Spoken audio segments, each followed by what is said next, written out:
Today I want to talk about Tesla and all the recent accidents they're having using autopilot. And a lot of people want to chalk it up to more Teslas on the road and more people using autopilot. And I want to pose the question of, is there something further? Is there something that we need to look into? And hopefully we can touch that today on this video. Okay, I want to bring up 3 points that are going to argue my position that there might be more to these Tesla crashes using autopilot. The first thing, which I think is the most vital and the strongest argument I have that there might be more, is the removal of ultrasonic sensors in Tesla models and just the reliance on Tesla Vision. And Tesla Vision sounds like a very, futuristic, crazy thing, but really it's just a buzzword for a camera. And the reason I have issue with it is that, to me, it's blatantly a cost-cutting measure, because they're using one device or one sensor to take over all the rest of the sensors that used to be on the car. Proximity, LiDAR, radar, whatever, are going to be a lot better at doing one job, and that's what they're made for. Now you're asking a digital camera to do multiple tasks. Therefore, it's going to be less efficient at it.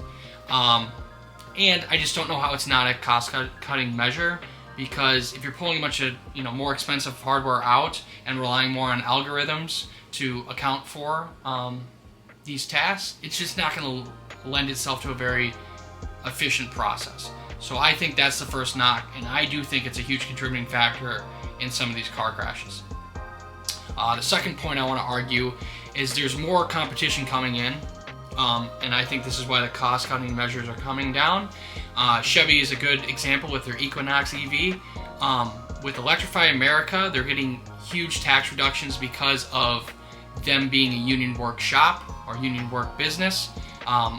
Electrify America, therefore, is going to allow tax reductions to happen, making the car a lot cheaper. I think I've heard figures under $30K for some of the base models. I guess we'll have to see if that actually happens, but if it does, that's extremely impressive if you do look at the prices now of the Model Y.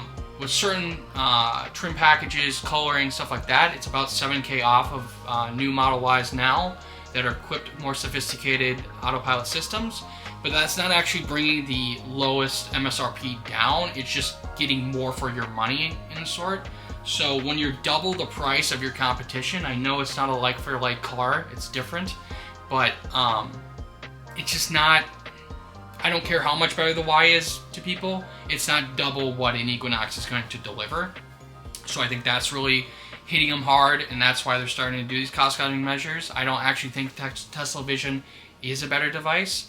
And then the third thing is, relatively recently, one of the lead engineers on the autopilot team, when these accidents were occurring at first, he admitted that that 2016 video that we all saw, that all got us excited, was just a demonstration of what the technology can do and not actually a real-world example of what it is. So people, are referencing that and hearing word of mouth about what these technologies can do, and we're just not there yet, resulting in drivers being careless and not as aware of their surroundings and relying on the car more than it absolutely should be, and that's why there's that hand-holding thing. But you've seen people modify wheels to trick the system.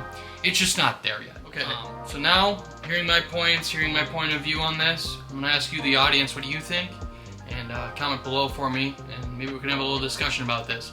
Is Tesla really in trouble? Are they going to go bankrupt? I mean, them and Ford are the only ones that are left. I think a buyout's inevitable, and I think it will be sooner than you think. Thanks for watching. Subscribe. Thanks for watching this video, especially the puppet crew that's been around for a while. If you guys are intrigued to be part of the puppets, please subscribe and like.